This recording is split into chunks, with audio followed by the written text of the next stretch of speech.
Halloween night. Not every mask hides candy. When we think of Halloween, we imagine laughter candy and harmless scares. But what happens when the fear doesn't come from costumes, but from someone truly out there in the dark watching you get ready for 3 chilling true stories, ones that will haunt you long after the lights go out. Story 1. The Stranger in the Attic. That Halloween night. There was no moon, just gray clouds and a biting wind slicing through rooftops. I thought it was going to be a normal holiday, until something above my ceiling started to move. My mom is obsessed with Halloween. Every year she decorates our house like she's competing with the whole neighborhood's scarecrows, fake cobwebs, jack-o'-lanterns, you name it. But that year things didn't go as planned. The sky was gray, a soft drizzle fell all day, and barely any kids came to trick-or-treat. Frustrated, Mom figured the house wasn't spooky enough, so she told me to go up to the attic and bring down the rest of the decorations. Our attic hatch pulls down from the hallway ceiling right above my bedroom. I climbed up with a flashlight and found a plastic bin labeled Halloween, extra props. As I dragged it toward the stairs, I heard a creak from the shadows in the far corner of the attic, like someone had just stepped on a rotten plank. I froze, swung the flashlight toward the sound. Nothing but dust, old boxes, and shadows. Probably just wood shifting, I muttered and climbed down. Mom didn't care about the noise. She was too busy directing me to set up paper lanterns in the front yard. The wind had picked up by then. The lanterns clacked together with a weird whispery sound. Night fell. Back in my room, I planned to spend the night gaming. Rain turned into a storm. Wind howled. Rain tapped against my window like long fingers. Close to midnight, mid-game, I heard it again creak. Right above me, right above. I froze, took off my headset. Soft footsteps, above my ceiling. 1, 2. Silence. I remembered the noise from earlier. This wasn't wood shifting from temperature. I stepped into the hallway, and my heart nearly stopped. The attic door was open. The ladder was down, swaying slightly in the breeze. No lights, just darkness up there. But I could feel it. Someone was watching me. I ran to my parents' room, planning to lie, say I saw a rat or something. But they were still asleep. No one had gone up there. No one. I shook my dad awake, whispered, "There's someone in the attic." I swear.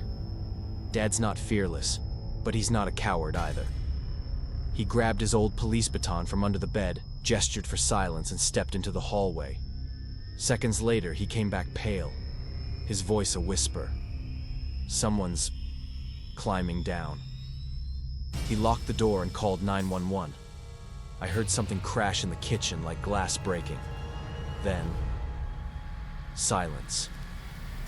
10 minutes later, police arrived. They found a man in the attic, hair tangled, face filthy, curled up in a corner behind boxes. Next to him, our family blanket, a jar of peanut butter, and a paring knife. He said he had sneaked in the previous day while our door was open for decorating. He just wanted shelter from the rain, he claimed. But what haunts me most is knowing he had been above my room all day. And I wonder, how long was he planning to wait? Story 2. The Skeleton Suit and the Uninvited Guest. Some guests show up on Halloween night, but not everyone wearing a mask is just playing a game. I was 18 that year. My parents were out for the weekend, leaving me the whole house with one strict rule: no strangers. And the house better be cleaner than we left it. I planned a small Halloween party, 40 people max, all friends. My buddy Brian brought DJ gear. Music blasted. Dim lights reflected off the backyard. It was the perfect Halloween vibe. As I mingled, everything seemed fine. No strangers. Until Jake, a friend, came out from inside and asked, "Hey, who's the dude in the skeleton suit? I saw him upstairs." I froze. No one I invited wore a full skeleton bodysuit. I rushed inside, pushed through the crowd in the kitchen, and asked anyone know the guy in the skeleton suit. Silence. One girl added, "He was lurking around the living room like he was looking for something." My gut twisted. I headed upstairs, and there he was. A tall man in a tight white on black skeleton costume. Full face mask. I blocked the stairs. "Hey, who invited you, Tom?" he said in a deep, unfamiliar voice. "I don't know any Tom." I narrowed my eyes. "Take off the mask." No answer. He silently walked past me, opened the front door, and left. Just like that. I ran upstairs to check. Nothing was missing, but the master bedroom door, which I'd locked, was slightly ajar. I was sure I had shut it tight. The party ended around 1 a.m. Brian crashed on the couch. I changed clothes, came downstairs to chat a bit, and we both heard footsteps upstairs. I thought it was my little sister. Went up, opened her door. She was sound asleep. Chills ran down my spine.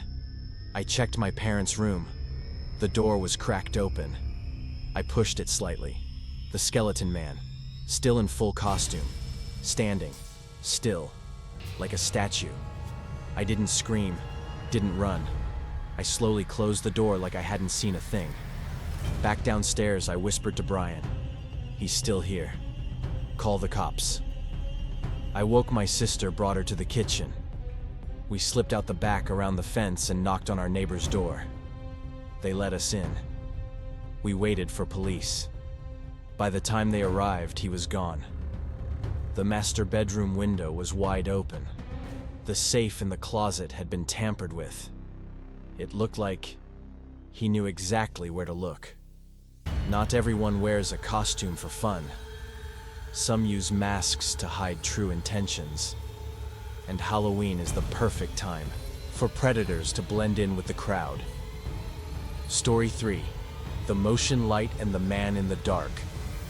Some Halloween nights mark the end of childhood. Not because we grow up, but because we stop feeling safe. I was 15, my last fun Halloween before being too old. The planned sleepover the night before with my two best friends Davis and Zach. Next day, candy hunting. And Halloween night, just me and my girlfriend Amber. Our basement had just been renovated into a man cave. TV beanbags, recessed lights, and a long, dark hallway. The light switch didn't work. It felt creepy, but on Halloween perfect. That night, the three of us stuffed our faces with cookies and watched Paranormal Activity. 30 seconds in the motion-activated backyard light turned on, shining through the curtain. Nobody was there.